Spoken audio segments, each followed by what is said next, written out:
Good afternoon, good afternoon, good afternoon, good people. And welcome back to the Operation Hill 100 Hearts channel where we do what? Focus on healing, humor, and hot motherfucking topics. So if you are currently tuned in at the moment, you're tuned into the hot topics. So let's get into this review. Today we are reviewing the Barnes Bunch. I told you guys to tune the fucking in. It's the last time I'm going to tell y'all. It comes on WeTV on Fridays at 10 p.m. And if you miss it there, you can catch it on the All Black Network. So let's tune in and discuss what happened on episode 4. I don't think I need my glasses for this. So anyway, it starts off with Matt and Anansa. They're going to the spa because remember last episode they went to Vegas with their friends. They had a little friendcation and so on and so forth. That turned out to be really nice, so on and so forth. So they went to a little spa afterwards to kind of, wind down, get a massage, spend some quality time as a couple, so on and so forth. When they were there, they started to discuss family, right? So one of the family members that they discussed in particular was Danny, and Danny is Matt's sister. So apparently Danny and Ananza were really close when Matt and Ananza was dating prior to their little break they had, I think in like 2020, right? And when they had their little break in 2020, Danny went on the internet and was saying some really mean things in regards to Ananza. So that friendship ended up falling apart, right? So then they talked about how good of a relationship Ananza has with Matt's dad and how close they are and so on and so forth. And Ananza brought up how the therapist has said to them, her and Matt, that they needed to address some of their childhood issues. So seeing as though they were going to do so. Oh, I forgot to tell you guys. The reason why they were talking about family was because Matt and Ananza were planning to take a trip to Sacramento. That is where Matt's dad is and where his family, his old family home is, his family is, so on and so forth.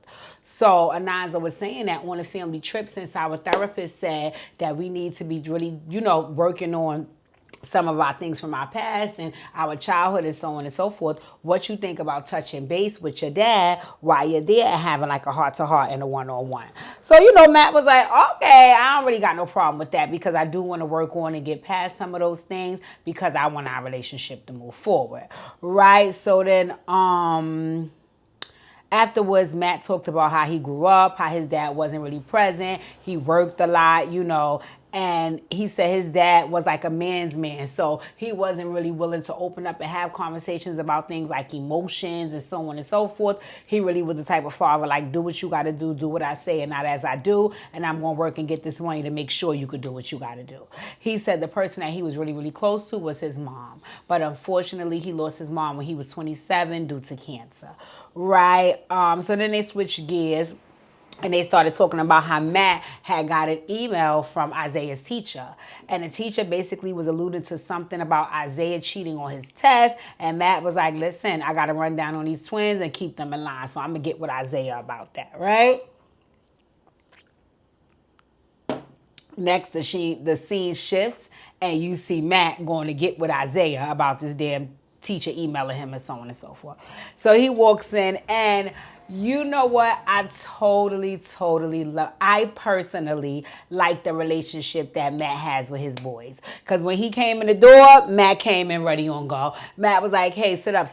We need to talk. Your school emailed me. Soon as he said that, Carter was like, I'm going to just head out. Matt was like, no, sit your ass back down and stay here. So anywho, back to you. Isaiah, your school emailed me. And I'm asking you what happened. And before I even give you a chance to respond, let me let you know. You give me some BS, it's off with your head. What happened? So he basically just laid out the story. Really was a teenage thing, right? Poppycock. He didn't know the goddamn word. So he was going to try to take the test out the classroom and get some of the answers to the test and then come on back and hand it in. The only thing was he was not supposed to leave the classroom with the test. So that's why the teacher emailed him because he like, yo, you handed the test in after you done went all around the place and asked all the answers. We don't do that here, right? So, basically Matt was like, listen, that speaks to your integrity and who you are. You want to be known in the school to the staff as a cheater, a liar, a sneak. So cut the bullshit, all right? I don't have time for that. Don't do it again.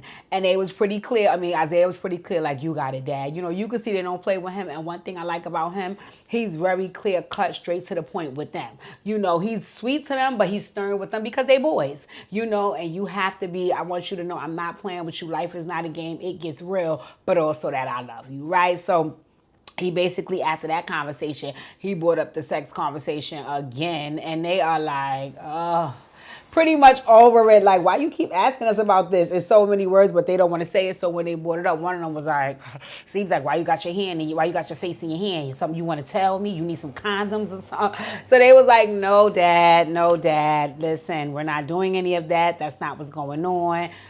No, right? So he was like, well, listen, this weekend you guys have a tournament. I think he said they had a basketball tournament up in Sac. And he was like, and also we're going up to Sacramento to see the family. So we getting everybody together, Anons of kids, y'all, and we heading on up there, right? So Carter was like, this weekend? So he was like, yeah. He was like, you sure this weekend? Like this weekend coming up? He was like, yes, this week. He was like this Saturday, like the current weekend that's now approaching. He was like, Carter, why you keep asking me that? He was like, because it's me and my girlfriend 1 year anniversary.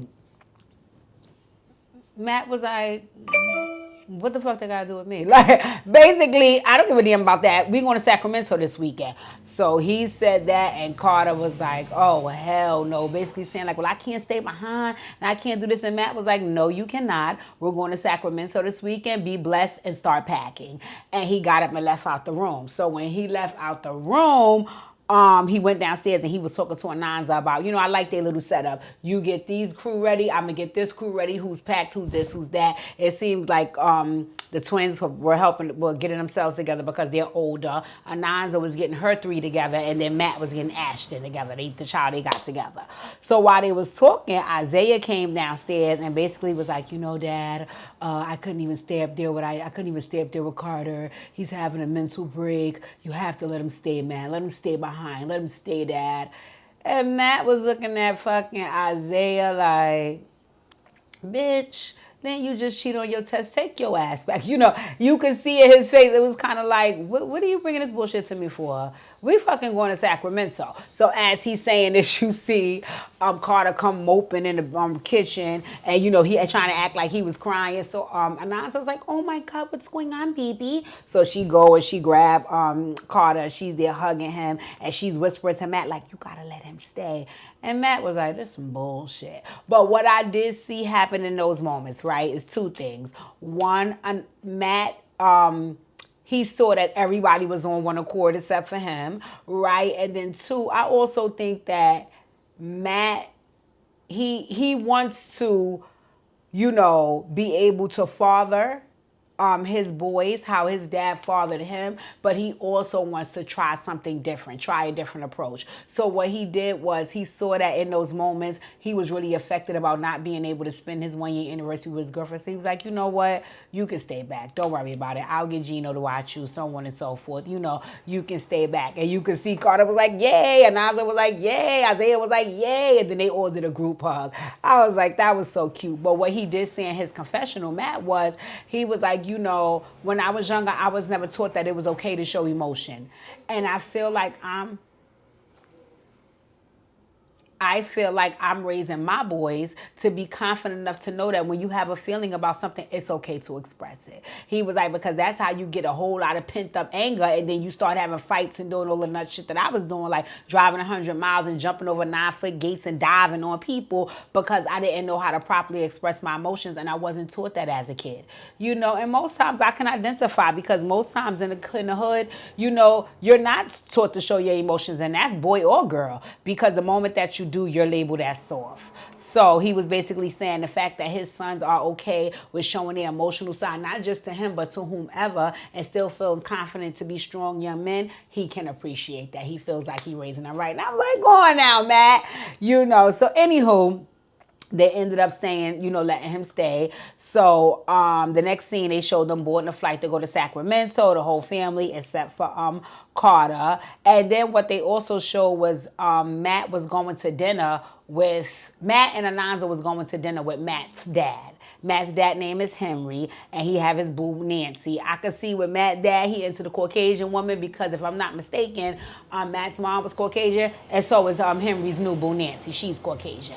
But anyway, Matt's nephew was there, So they left the kids with him and they went downstairs to have dinner in the restaurant and hotel with Henry, his boo Nancy, Matt, and Ananza. But before Matt got down there, because he was upstairs kind of situating the kids, Ananza went down first, and she was just talking to Nancy and Henry, and she was basically telling them how much she loved them. She even got emotional. She was like, when me and Matt went through that was really rough for me. It was really a tough time, and I feel like a lot of people turned their back on me, except for you guys. You always checked on me. You always showed me that you love me, and for that, I am so appreciative. And like I said, I like Ananza. She's a very soft woman. She's a very affectionate woman.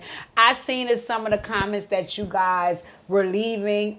You were having some dialogue about feeling like she might be a little too weak and timid and shy for him. I don't think she's weak. I just think that she's not one of those women who automatically gets on the defense or automatically gets aggressive, or she might take a little bit more time to come around and show that side of her. Me, I'm the opposite of her, but I do admire a woman like that because, not all the time you should lead with your emotions, and not always should those emotions be negative. So I do like the fact that she can assess the type of man that she has, which Matt is the type to be very quick, swift. That's why him and Gloria couldn't fucking work, right? So I think because she knows the type of man she has, and she can kind of maneuver around, she'll kind of ease back and allow him to be, the aggressor in the beginning. But I could see when something push her buttons too much, you'll see she has that side in her. So I don't think she's weak. At least that's not my assessment of it. So anywho, they had small talk, him and the dad, and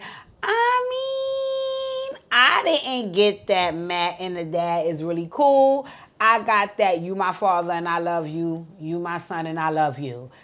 I didn't get that they was bonded to bondtivity, right? But okay, whatever makes it work, right? So the next scene that they flash to, they show the next day when Matt is meeting up with his sister Danny, right? So they go to sit down and have lunch. And it seems like, okay, because sometimes from the commercials when they show you the next episode, it can mislead you a little bit. So it seemed like what I thought was that from the commercials when they was like showing the next episode, that Danny only had the issue with Ananza, but she had an issue with Matt as well. So what it seems like is that because they all grew up so close, the siblings, I think it's some more siblings outside of Matt and Danny, they may kind of sort of overstep their boundaries with each other. That's what it looks like. And it seems like that Danny might have been dating somebody and Matt was like, this motherfucker is not for you. And instead of him just allowing Danny to observe that for herself and make her own decision, he was very vocal about letting her know.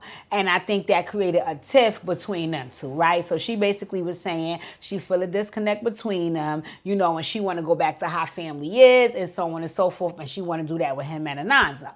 So Matt was saying, well, Danny, I know I had overstepped my boundaries, but you had overstepped yours too, because when me and Ananza went through what we went through, you kind of dived in the situation. It was very vocal the same way I was about how you felt about her. And Ananza, she don't like that. She was not feeling that, and she was hurt by that. So she's a little hesitant to try rebuilding what you guys had so quickly, because she still feels a little bit of trauma from what took place between you two and me, and you had the mishap, right?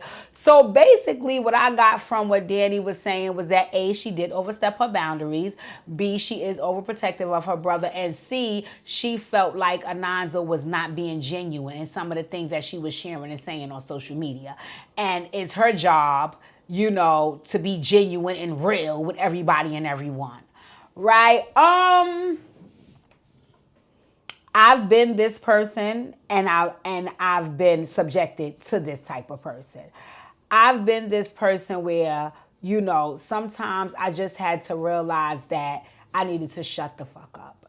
And it took me well into my adult years to learn that some situations you just need to shut the fuck up. So for me, I felt like, well, oh my God, something is not going right, so I have to say, no, you don't. No, you don't, Khadijah. I regret to inform you, no, you don't.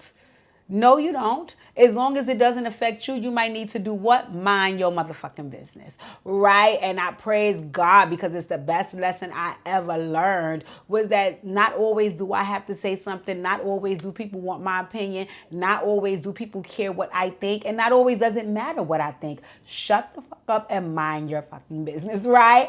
And I think for Danny, she's pretty much the same. Like, because she felt like, especially because it was her brother, that Ananza was not being truthful and she had to protect her brother, so she had to step in and defend his honor. What she forgot was that that's their relationship and their business, and she should have let him handle it. But the flip side of that is I also think she felt comfortable in doing so because it seems like you just did it to her with her man. So y'all both lack boundaries and need to work on that, right? So anyway, she was just saying, I want to be back like that. When Ananza and Matt was like, well, listen, I can't really force Ananza to get back on them terms with you. So what I will say is this. I think if you guys come for Christmas, then that could be the first steps to seeing what it looks like for y'all getting back on them terms. So she was like, well, I didn't like when we came last Christmas. I felt really, really segregated from you guys. I felt like we were at a distance, all of us. She was cocoon where she was, you was cocoon where you was, and we were just there. So I didn't enjoy that. And he was like, yes, that's because we still trying to grow through the motions of what took place from the incident. But now this is our another step to move forward in the right direction coming in this Christmas. And I'll try to be better, and I'll talk to Ananza about trying to be better. And also, you two need to talk and not have that on the surface bullshit conversation that sounds good. You guys need to really get to the nitty gritty so the healing and the forgiveness can start. So I was like, that made sense. That made sense, right? I was like, okay, I guess. And then they shift to the scene where Matt is driving home from having lunch with Danny, and he calls his lawyer. And this is what I'm going to read to you guys because his lawyer, they're working through an incident that took place in 2016, but this is getting out of hand. So it seems like Matt may be getting sued by a couple. So y'all know my nosy ass. I went and got all the deets. So let's look at what they saying Matt did. So it says,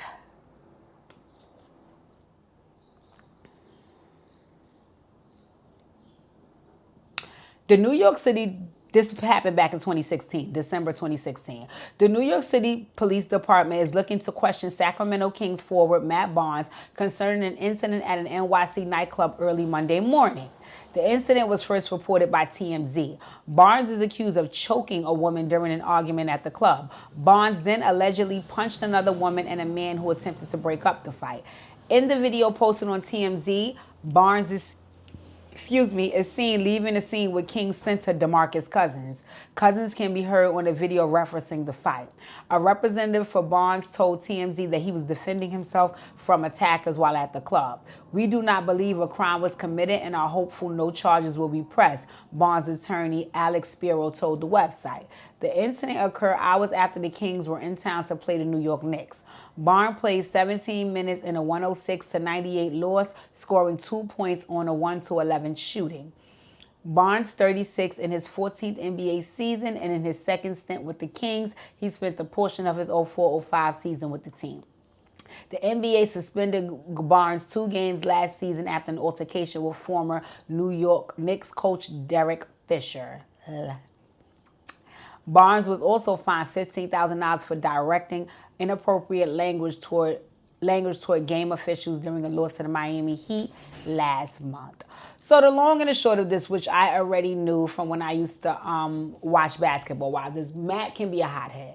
Matt can be a hothead. And what I'll say about Matt's reputation is it follows him because I've seen a lot of people get down in the comments on my videos and say things like, he's not a good guy, he doesn't do good things. And I mean, this here is like kind of one of the things that people hear about him that makes folks feel that way, right? I don't know for whatever reason. I personally, no, let me not say personally because I don't know the man personally. My personal opinion from what I have seen on the shows that I've watched him on, I like Matt. Do I agree that he can be hot-headed in situations? 100%. But so the fuck can I. Right? So I like Matt. I genuinely like Matt. I like him and Ananza together. I think they matched very well. I never felt like him and Gloria matched. So, I think that he has made some mistakes in the past. I think that he's trying to learn from the mistakes now, being a businessman and in a new relationship. And I'm willing to give him a chance. That's why I'm tuned into the show. I know some folks don't like it. They're not here for it. Let's continue to watch. Like I said, get down in the comments and let's discuss. I don't debate or delete. But yeah, that was the incident, right? So his lawyer was telling him, you need to settle and get these people $1 million because they could possibly get $6 million considering the medical bills and this and this and that and that and this if you don't. So I think you should be willing to settle and do what you need to do. Matt was looking at the fucking phone like, excuse me? Settle for something I didn't do, that's a fucking dub. So he told the lawyer, listen, I'll think about it. We'll see what happens, right? Then it flashed to Carter home with his boo. And because remember, he stayed back. And Uncle Gino is the babysitter. Where's Stefan? Gino and Ray. Where's Stefan? Anywho, Gino is the babysitter, but I'm not gonna lie, Gino is kind of the comedic relief as well on the show because he came down there and was like, what the fuck going on here? Y'all too quiet. What your hand doing? What the hell? Y'all making it? You pregnant? What the? He basically was getting them together like, oh, listen. Don't try no funny shit in here. I was left in charge and y'all ain't gonna play on my motherfucking head top. So he was like, no, Uncle Gino, it ain't like that. She sprained the ankle. She's playing basketball. He was like, yeah, all right, nigga, you better not be in here getting no motherfucking dick sucker like that. So I was cracking up laughing, but that was pretty much long and short. It wasn't nothing going on pretty much. Uncle Gino just let them know there would be no sex in the champagne room. Right? Then they flashed to Matt back in Sacramento with his dad and they're going to visit the old house. And remember in the beginning of the episode, Ananza was like, listen, the therapist said, so I think you and your dad need to have a heart-to-heart. So this was their attempt to have a heart-to-heart. They pulled up to the old house. They got out. Matt did what I normally do, which is try to bring up something positive first. He brought up a positive memory, about something his dad put up in the backyard or in the front garage or something like that, and they talked about that a little bit. And the dad just basically started being transparent from the beginning. And he was like, listen, I know you didn't really like me that much when you were younger. And that's probably because, I was very hard on y'all, but I was abused when I was younger. So for me, seeing as though I'm not beating the shit out y'all every second, every minute, in my mind, I'm doing the right thing. When I don't realize that even though I'm not being physical with you guys, I also was not giving you guys the love and care and compassion that a father should give, because I'm still being hard on you, just without the physical piece of it. And he was like, that's really all I know. Like, I came from getting beat with cords and shit until I bled. He was like, so, me not beating on y'all and just talking and being stern with y'all, in my mind, that was the proper way to parent y'all and not do to y'all what was done to me. And what I think he forgot, the portion of the parenting that he forgot is that, yes, as a parent, you are a disciplinarian. Sometimes you have to be stern. Sometimes you lay down the law and the rules. But there's also a side of you that's very compassionate and loving and caring and forgiving and nurturing to your young person that helps kind of shape and develop who they are and also shapes and develops the relationship between the two of you, right? But again, like he said, he didn't have it, so he didn't know how to give it, right? And you could see that Matt was a little taken aback because he didn't know that his father was abused to that magnitude. So it was like, wow, you could see in those moments he had compassion and they bonded. So that was nice. I thought that was really, really nice, right? And then it switched to the scene where Matt was taking his kids to the park in a neighborhood that he grew up in, and he was explaining how he had got into a situation with the KKK over there. And he was like, somebody had did something to his sister, and he decided to intervene, and it got really, really ugly to the point they had to move. Folks were very prejudiced against him because even though he looked light-skinned, they still knew he was black, and his father taught him fight. When anything go the fuck on, you get the whipping on ass. He was like, and that's pretty much all I knew. So from then, I've been fighting. Everywhere I went. In the NBA, I fought. I fought every chance I get, every opportunity. I fought in school. I fought because that's all I really knew how to do. So when he was discussing about the KKK and how much trouble he was in and how prejudiced folks were to them black back then because his dad was black, his mom was Italian, you could see the looks on like Ananza in the kids' faces. They were so mortified, like, wow, you went through all of that, and Danny was there. So she was pretty much, confirming his stories. And then Matt started to share, why he's such a advocate for social justice and so on and so forth, because he went through it, and he doesn't want his sons or any of his children to have to go through any of that, right? So it was a touching moment in the park right there, and then the scene flat, and then after that, apparently they must have left Sacramento, because now you see it flash back to Ananza and Matt is home, and they're in their bedroom, and Matt is out on the balcony, and he's there discussing, he's on the phone with his lawyer. So when he comes back inside, Ananza was like, well, who was that? And he's like, I just got a call from my lawyer. So remember I told y'all, when he spoke to his lawyer, when the scene ended, he was saying he would think about it. He must have went back and took the lawyer's advice and offered $1 million. Well, honey, because remember, it's a couple that's suing him. The guy said he'll take the portion. The woman said, I will not do no such thing. Right? So Matt was like, well, what do that mean? The lawyer was like, that means we go to trial. That means we go to trial, and Matt's fear surrounding going to trial is they're going to lay out his reputation of being violent in the past, which he has been, so he was like, and that could really hinder him. He was like, so instead of paying these people $1 million, I may end up paying them 6. So Ananza is like, wait, what? So she was basically saying, like, number one on the list, why didn't you come to me about this before? Why are you just coming to me with this now? She was like, because I would have definitely told you, do not even offer them no $1 million, right? So he was saying that he didn't go to her with it because he didn't want her to worry. And she was like, well, I'm fucking worried now. He was like, yeah, but you would have been worried back then.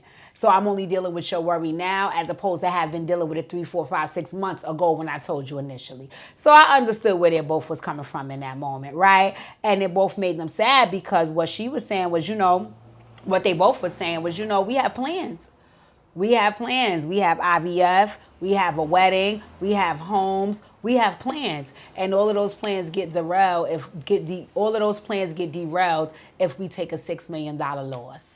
Right. So that's pretty much how the episode ended. And I was like, wow, I like this episode. I thought it was good. I thought it was straight to the point. I appreciated that it showed Matt's family, because a lot of times, you don't know people's backstory. How would we have known that, he had all of those issues with his father. He had all those issues with the KKK in the neighborhood he was living in. Why he's so violent and, easy to fight and, so on and so forth. So I personally liked it.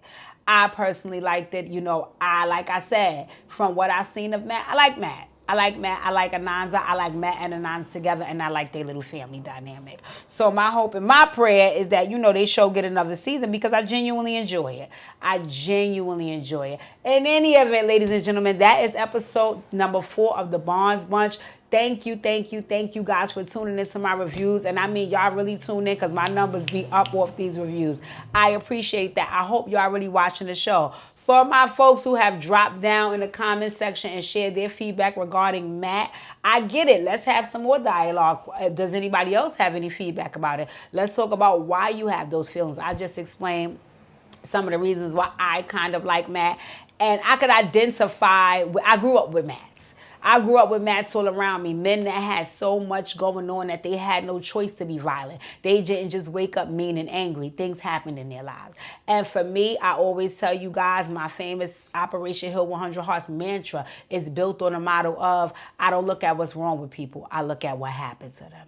In any event, thank you guys for tuning in. I really, really appreciate it. Like, comment, share, subscribe. Drop down in the comment section. Let's talk. Once again, I want to have a discussion. I do not delete and I do not debate. Thank you guys. I love you for tuning in. Look forward to some Dear DJs this week and some Lit at 6. And see you soon. Mwah.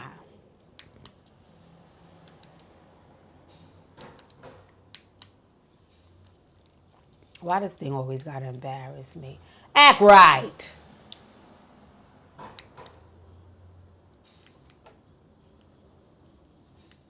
Why, Lord? Y'all don't even know.